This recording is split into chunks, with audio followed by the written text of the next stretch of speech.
बिस्मिल्लाहिर्रहमानिर्रहीम। ला इलाहा इल्लल्लाह मुहम्मदुर रसूलुल्लाह सल्लल्लाहु अलैहि वसल्लम। डियर चैंपियंस, अस्सलाम वालेकुम।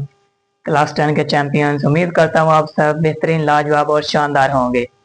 तो डियर चैंपियंस, आज हम डिस्कस करने जा रहे हैं numericals chapter number 14, new physics, class 10। तो स्टार्ट करने जा रहे हैं हम न्यूमेरिकल। ये जो न्यूमेरिकल आपके पास हैं, ये ज़्यादातर रिफ्रैक्टिव इंडेक्स एयर के अंदर और लिक्विड के अंदर डिस्कस करने जा रहे हैं, स्पीड ऑफ लाइट और साथ में स्पीड ऑफ लाइट इन किसी भी मीडियम के अंदर, speed of light through air और speed of light through a medium. ये हमने क्या करना है, डिस्कस करना है। तो बढ़ते हैं पहले न्यूमेरिकल की तरफ। चैप्टर नंबर हमारे पास है 14। तो टाइम वेस्ट किए बगैर तो स्टार्ट करते हैं पहला numerical, the speed of a light in water. Speed of light हमारे पास जो वाटर के अंदर दी गई है 2.25 10⁻⁸ metre per second. Calculate the refractive index of water. Refractive index of water find करना है जब स्पीड ऑफ लाइट वाटर के अंदर कितनी दी जाए, 2.25। अब हम ये भी जानते हैं जो हमारे पास स्पीड ऑफ लाइट है in air, speed of light in air वो हमारे पास कितनी होती है, 3 × 10⁸ मीटर पर सेकंड। वाटर के अंदर ये जो v शो करता है speed of light in a medium, और ये हमारे पास क्या, speed of light in a air. तो हम जानते हैं जो हमारे पास रिफ्रैक्टिव इंडेक्स होता है वो हमारे पास speed of light in air और speed of light in a medium, ये इसके बराबर होता है रिफ्रैक्टिव इंडेक्स के। वैल्यूज को पुट करते हैं। स्पीड ऑफ लाइट हमारे पास है 3 × 10⁸ डिवाइडेड बाय 2.25 × 10⁸ से कैंसिल हो जाएगी। तो रिफ्रैक्टिव इंडेक्स हम फाइंड कर रहे हैं, n इज इक्वल टू 3 को डिवाइड करेंगे 2.25 के साथ, हमारे पास आंसर आ जाएगा 1. कैलकुलेटर यूज कर लेते हैं, 1.33। हमारे पास रिफ्रैक्टिव इंडेक्स आ गया 1.33। क्योंकि ये रेशो है हमारे पास और रेशो का कोई यूनिट नहीं होता, तो रिफ्रैक्टिव इंडेक्स कितना आ जाएगा वाटर का, 1.33। और ये हमारा पास क्या है, उसका आंसर है। सो सिंपल, छोटू सा न्यूमेरिकल है। अब बढ़ते हैं न्यूमेरिकल नंबर 14.2। अ लाइट रे इन एयर, एयर के अंदर रिफ्रैक्टिव इंडेक्स है 1.0। Strike the glass surface, glass surface से टकराता है, उसका रिफ्रैक्टिव इंडेक्स दिया गया 1.5 at an angle of incidence. Angle of incidence दिया गया 30 डिग्री। Find the angle of refraction inside the glass. तो ग्लास के इनसाइड वाला एंगल कितना होगा, ये हमने क्या करना है, फाइंड आउट करना है। अब according to the Snell law हमारे पास जो गिवन डाटा दिया गया, एंगल ऑफ इंसिडेंस दिया गया 30 degree. Refractive index of air वो हमारे पास 1.0। रिफ्रैक्टिव इंडेक्स ऑफ ग्लास वो हमारे पास है 1.5। According to the Snell law, according to the Snell law, Snell law के मुताबिक, अब स्नेल लॉ के मुताबिक हमारे पास क्या होता है, रिफ्रैक्टिव इंडेक्स की रेशियो है वो किसके बराबर होती है, एंगल ऑफ इंसिडेंस, उसकी रेशियो किसके साथ है, एंगल ऑफ रिफ्रैक्शन के साथ। तो हमारे पास n2 ओवर क्या हो जाएगा, n1 angle of incidence sine of i over हमारे पास क्या आ जाएगा, sine of r। Angle of refraction हमने क्या करना है, फाइंड आउट करना है। एंगल ऑफ इंसिडेंस हमारे पास दिया गया है और दोनों रिफ्रैक्टिव इंडेक्स भी हमारे पास क्या क्या दिए गए। वैल्यूज को पुट करते हैं। रिफ्रैक्टिव इंडेक्स 2 हमारे पास दिया गया 1.5, रिफ्रैक्टिव इंडेक्स 1 हमारे पास 1 ही है। इंसिडेंस एंगल हमारे पास दिया गया 30, तो sine 30 degree. Angle of refraction हमने क्या करना है, फाइंड आउट करना है। 1.5 डिवाइडेड बाय 1.5 तो 1.5 ही रहा। ये वाला हमारे पास क्या चलेगा इधर, तो साइन ऑफ रिफ्रैक्शन हमारे पास वो बराबर हो गया साइन 30 डिवाइडेड बाय 1.5। साइन 30 लेंगे तो हमारे पास आ जाएगा 0.5, डिवाइड कर देंगे 1.5 के साथ तो हमारे पास आंसर आ जाएगा 0.333। इधर हमने फाइंड करना है इफेक्टिव एंगल, फाइंड करना है। इफेक्टिव एंगल बराबर हो जाएगा sine inverse 0.333। Sine inverse calculator के ऊपर साइन शिफ्ट प्रेस करके आपने साइन को प्रेस कर देना है, तो तो हमारे पास जो एंगल आएगा 19.5 डिग्री, 19.5 डिग्री ये हमारे पास क्या आ गया, उसका रिफ्रैक्टिव एंगल आ गया। अब बढ़ते हैं numerical number 14.3। A beam of light in the air hits a glass slab at angle of incidence angle 40 degree. एक लाइट की बीम आती है, वो ग्लास के ऊपर क्या करती है, हिट करती है, कितने एंगल के ऊपर, 40 डिग्री के ऊपर। Find the angle of refraction inside the glass, glass के इनसाइड एंगल कितना होगा। इंसिडेंट एंगल हमारे पास दिया गया 40 degree, refractive index of glass दिया गया हमारे पास 1.52। हमने फाइंड क्या करना है, रिफ्रैक्शन ऑफ एंगल फाइंड करना है। अब हमारे पास डाटा हमने कैलकुलेट कर लिया। अब हम जानते हैं जो हमारे पास क्या है, रिफ्रैक्टिव इंडेक्स है वो बराबर किसके होता है, साइन ऑफ आई ओवर क्या हो जाएगा, sine of R. Refractive angle हमने क्या करना है, फाइंड आउट करना है। तो ये हमारे पास आ जाएगा इस तरफ, sine of R is equal to sine of I divided by N. Incidence angle sine 40 divided by 1.52। तो ये हमारे पास आंसर आ जाएगा 0.4229, 0.4229। रिफ्रैक्शन वाला एंगल फाइंड करना, तो साइन इनवर्स 0.4229। इसको जब कैलकुलेट सोल्व करें तो हमारे पास एंगल आ जाएगा 25 डिग्री, 25 डिग्री। तो रिफ्रैक्शन का एंगल कितना हो जाएगा, 25 डिग्री। अब हम बढ़ते हैं न्यूमेरिकल नंबर 1.4 बोल रहा 14.4। Ray of light travel from air into unknown liquid. Ray of light आती है और अननोन लिक्विड में क्या होती है, एंटर हो जाती है। The angle of incidence 45 degree, air के अंदर जो एंगल ऑफ इंसिडेंस है वो 45 डिग्री है।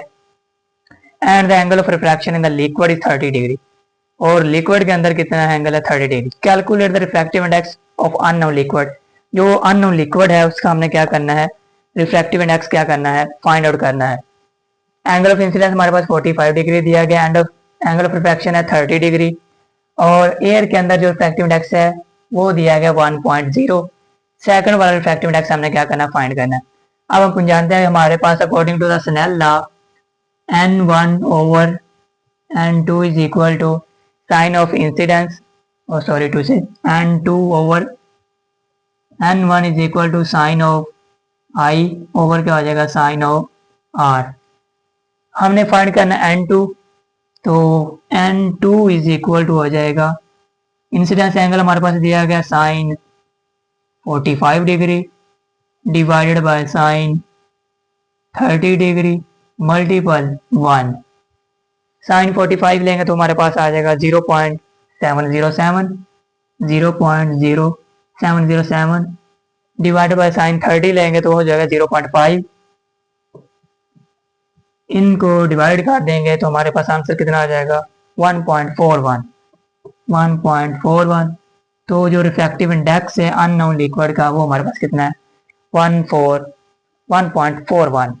Numerical number 14.5। A ray of light passes from a air into a liquid, एक रे ऑफ लाइट आती है हवा से और लिक्विड में दाखिल हो जाती है। The angle of incidence 50 in air, air के अंदर जो एंगल है हमारे पास 50 डिग्री है। And the angle of refraction inside a liquid, और लिक्विड के अंदर जो एंगल बना है वो 32 डिग्री है। The speed of sound in air 340 metre per second and same liquid is 1500 metre per second. पहले वो क्या थी, 340 थी, बाद में कितनी हो गई है, सेम लिक्विड के अंदर 1500 मीटर पर सेकंड हो गई है। कैलकुलेट क्या करना है, refractive index of the liquid and speed of light in the liquid. अब वो जो स्पीड पहले क्या थी, 340 थी, बाद में कितनी होगी, 1500 होगी।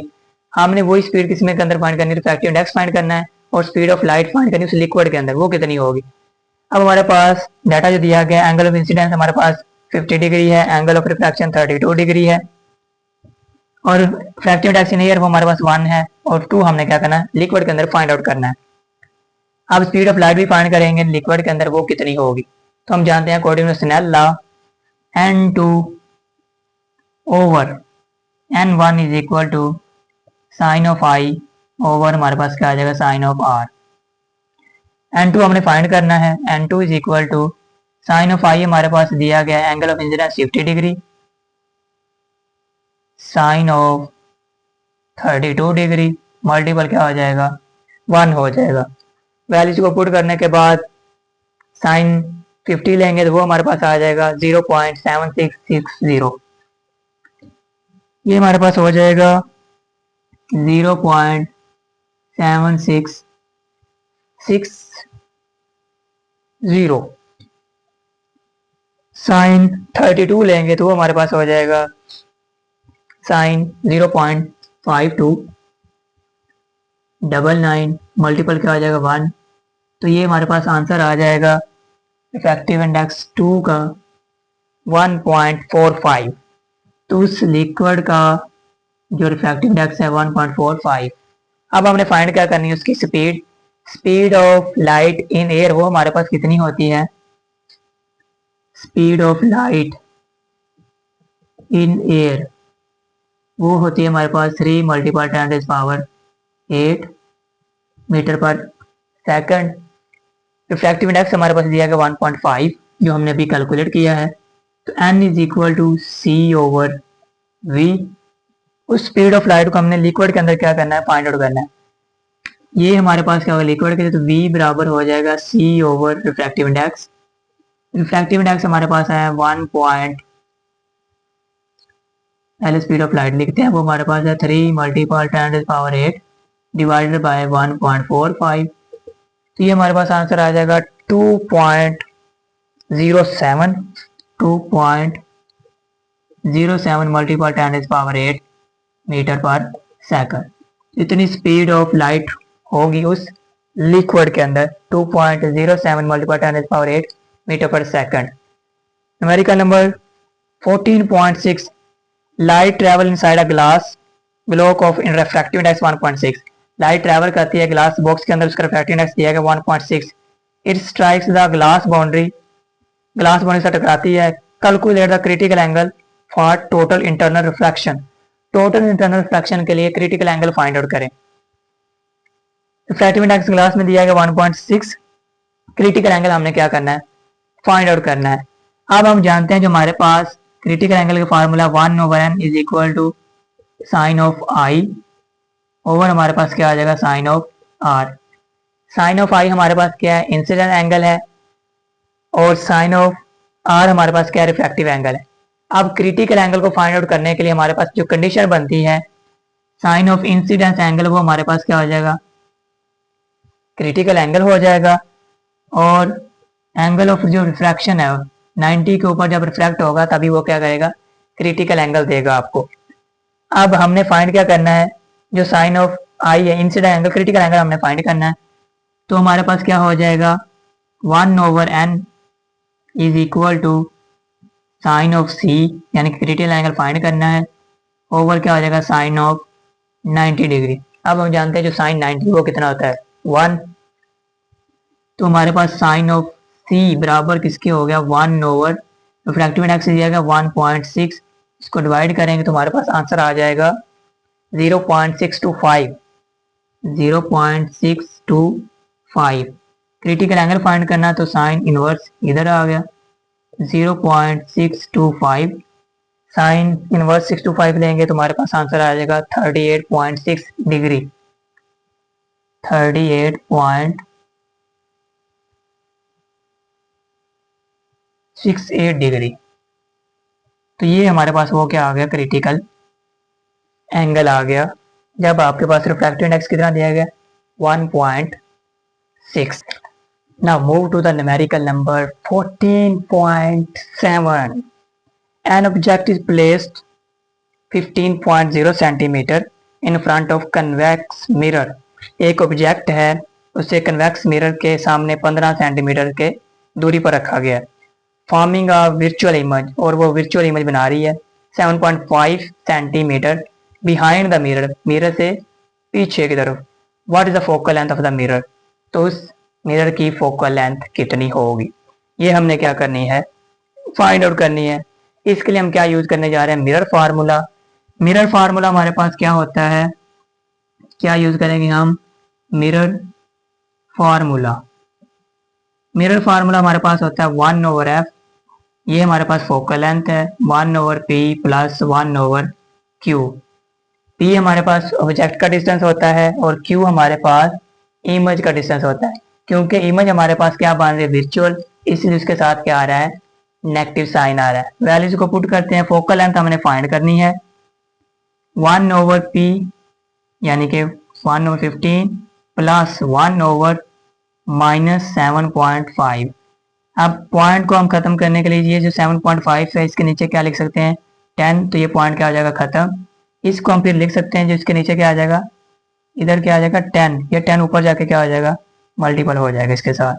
तो इसको मैं लिखने लगा 1/15 प्लस प्लस ये जो प्लस माइनस क्या हो जाएगा, माइनस, तो 10 ओवर क्या हो जाएगा 75। अब इसका हम क्या ले लेंगे, एलसीएम। एलसीएम हमारे पास आ जाएगा 75 डिवाइडेड बाई 15, तो आंसर कितना आ गया 5। 75 डिवाइड बाई 75 से 75, तो ये कितना आ गया हमारे पास 10 आ गया। अब 5 माइनस 10 करेंगे तो हमारे पास आंसर आ जाएगा -5। हमारे पास आंसर आ गया -5 डिवाइडेड बाई 75। इधर हमारे पास क्या 1/f है, लेकिन हमें तो चाहिए फोकल लेंथ, तो ये उल्टा कर देंगे, रेसिप्रोकल ले लेंगे, -75 डिवाइडेड बाई 5, तो आंसर कितना आ गया -15। अब माइनस का साइन क्यों आया, क्योंकि हमारे पास जो कौन सा मिरर इधर यूज़ कर रहे हैं, कन्वेक्स मिरर है, तो उसकी फोकल लेंथ क्या होती है, नेगेटिव होती है। तो हमारे पास -15 सेंटीमीटर आ गई उसकी फोकल लेंथ, जब वो कितनी दूरी पर है, 15 सेंटीमीटर की दूरी पर है। अब हम बात करते हैं न्यूमेरिकल नंबर 14.8 की। An object is 30 centimeter tall, is located 10.5 centimeter from a concave mirror with a focal length 16 centimeter। एक ऑब्जेक्ट है 30 सेंटीमीटर ऊंचा है, वो 10 या 5 सेंटीमीटर कन्वेक्स मिरर के फासले पर वाक़ है और उसकी फोकल लेंथ दी गई है 16 centimetre. Where is image located, तो इमेज का फासला कितना होगा, साथ में ये भी बताएं हाउ हाई इट इज, और वो इमेज की हाइट कितनी है, ये हमने क्या करना है, फाइंड आउट करना है। अब हमारे पास डाटा दिया गया, पहले अप्लाई करते हैं हम मिरर फार्मूला। मिरर फार्मूला हमारे पास क्या, 1/f is equal to 1/p plus 1/q। Find हमने क्या करना है, इमेज की दूरी फाइंड करेंगे पहले, तो 1/q इधर ही रहा और ये 1/p उधर जाके क्या हो गया, माइनस हो गया। 1/q is equal to 1/f minus 1/p। Values को पुट करते हैं, फोकल लेंथ हमारे पास दी गई है 16, 1 बाई कितना हो जाएगा 16 माइनस 1/10.5। इसके आगे दो मेथड हैं, आप इसका एलसीएम भी ले सकते हैं। अगर आप एलसीएम नहीं लेना चाहते तो हम क्या करेंगे, 1 को डिवाइड कर देंगे 16 के ऊपर और 1 को डिवाइड कर देंगे 10.5 के ऊपर। ये इजी मेथड है, हम डिवाइड कर देते हैं, 1 डिवाइडेड बाई 16 करेंगे तो हमारे पास आंसर आ जाएगा 0.0625, 0.0625 माइनस कर देंगे 1 डिवाइड करेंगे 10.5 के साथ, माइनस 0.0925, 0.0952। इसको जब हम क्या कर देंगे, माइनस कर देंगे तो हमारे पास आंसर आएगा 0.0327, 0 माइनस में आ जाएगा आंसर ये हमारे पास। अब इसका हम क्या ले लेंगे, रेसिप्रोकल ले लेंगे, तो Q बराबर हो जाएगा -30.54, -30.54 सेंटीमीटर। तो ये तो आ गया उस इमेज का डिस्टेंस। अब हमें ये फाइंड करना है कि उसकी साइज ऑफ ऑब्जेक्ट ये दिया गया, साइज ऑफ इमेज कितना होगा। अगर साइज ऑब्जेक्ट इतना है, लेट्स सपोज मैं 30 सेंटीमीटर हूँ, तो मेरा ये साइज ऑब्जेक्ट का, मैं ऑब्जेक्ट हूँ 30 सेंटीमीटर में फासला है, तो जो मेरी इमेज बनेगी उसका साइज कितना होगा, ये हमने क्या करना है, फाइंड आउट करना है। तो इसके लिए हम फार्मूला यूज करते हैं। ये जो आपके पास नेगेटिव साइन आ रहा है, क्योंकि हमारे पास जो इमेज है वो कौन सी आ रही है, वर्चुअल, नहीं है वर्चुअल। अब हम फाइंड करना चाह रहे हैं size of the image, image का हम साइज को फाइंड आउट करना चाह रहे हैं, तो वो हमारे पास बराबर होता है, ये हाइट ऑफ इमेज है, ये हाइट ऑफ ऑब्जेक्ट है, वो बराबर किसके होता है, क्यू ओवर पी के, क्यू ओवर पी। तो height of image is equal to, Q की वैल्यू हमारे पास आई है 30.54, 30.54 डिवाइडेड बाय 10 मल्टीपल, ये इधर जाके क्या हो जाएगा, हाइट ऑफ ऑब्जेक्ट वो क्या है 30 सेंटीमीटर दी गई है। इसको कैलकुलेट करेंगे तो हमारे पास आंसर आ जाएगा 87.25 सेंटीमीटर हाइट ऑफ इमेज। अब आप पूछेंगे कि इसमें हमने नेगेटिव साइन क्यों नहीं लगाया, तो जो डिस्टेंस होता है या हाइट होती है किसी ऑब्जेक्ट की, वो हमेशा क्या रहती है, पॉजिटिव रहती है। बढ़ते हैं लास्ट न्यूमेरिकल की तरफ। An object is place at 30 centimetre to the left of a concave lens with the focal length -15 centimetre. एक ऑब्जेक्ट है, उसको 30 सेंटीमीटर कनकेव लेंस से रखा गया है दूर, उसकी फोकल लेंथ कितनी है, -15 सेंटीमीटर है। Find the image distance and describe the image. Image का डिस्टेंस फाइंड करें और बताएं कि वो इमेज कैसी बनी है, ये हमने क्या करना है, फाइंड आउट करना है। तो डायरेक्ट हम इस पर क्या लगाएंगे, मिरर फार्मूला लगाएंगे। ऑब्जेक्ट का क्योंकि लेफ्ट पर दिया है, इसके साथ उसके साथ क्या आएगा, नेगेटिव साइन आएगा। हमारे पास जो कनकेव लेंस है, इसलिए वो भी हमारे पास क्या आएगी, उसकी फोकल लेंथ नेगेटिव आएगी। अगर कन्वेक्स लेंस होता तो पॉजिटिव आनी थी। ये आपने एज एमसीक्यू के तौर पर याद रखने होते हैं। तो इमेज का डिस्टेंस हमने क्या करना है, फाइंड आउट करना है। मिरर फार्मूला हमारे पास है 1/f is equal to 1/p plus 1/q। ये हमने क्या करना है, फाइंड आउट करना है। तो ये हमारे पास हो जाएगा 1/q is equal to 1/f minus 1/p। Focal length हमारे पास -15 है, 1/-15 माइनस इधर आ जाएगा, तो हमारे पास 1/-15 प्लस 1/ क्या आ जाएगा 30, minus into minus is equal to positive. तो इसका एलसीएम हमारे पास आ जाएगा 30, एलसीएम आ गया 30 डिवाइडेड बाय 15, तो आंसर कितना है 2, तो हमारे पास आ गया -2, 30 डिवाइडेड बाय 30 तो +1, तो -1 क्या हो गया 30, ये आ गया 1/q। तो q हमारे पास इसका रेसिप्रोकल ले लेंगे -30 सेंटीमीटर। अब जो हमारे पास -30 सेंटीमीटर आया, q हमारे पास जो इमेज आई है वो क्या आ गई है, नेगेटिव आई है। तो इसका मतलब क्या है, ये वर्चुअल इमेज है। हमारे पास क्या है, ये वर्चुअल इमेज है। इसके साथ साथ वर्चुअल इमेज और साथ में क्या है, ये इरेक्ट है। वर्चुअल इमेज है और साथ में ये हमारे पास क्या है, इरेक्ट है।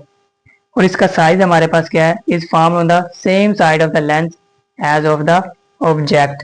उसी तरह बनी है, सेम साइज ऑफ ऑब्जेक्ट। जितना ऑब्जेक्ट का डिस्टेंस था ये हम देख सकते हैं, उतनी हमारे पास क्या है, ये वर्चुअल है और इरेक्ट है। जितना ऑब्जेक्ट का डिस्टेंस था उसी साइड पर ये कितनी बन गया 30 सेंटीमीटर। यानी ऑब्जेक्ट का डिस्टेंस और हमारे पास इमेज का डिस्टेंस क्या आए हैं, सेम आए हैं, और वो दोनों क्या हैं, एक तरफ ही है। ये थे हमारे पास numerical chapter number 14 class 10 new syllabus. अगर आपका कोई भी डाउट हो, कोई भी क्वेश्चन हो, तो आप कमेंट सेक्शन में पूछ सकते हैं। मिलते हैं नेक्स्ट वीडियो में, तब तक देखते रहे physics with champion. Allah Hafiz.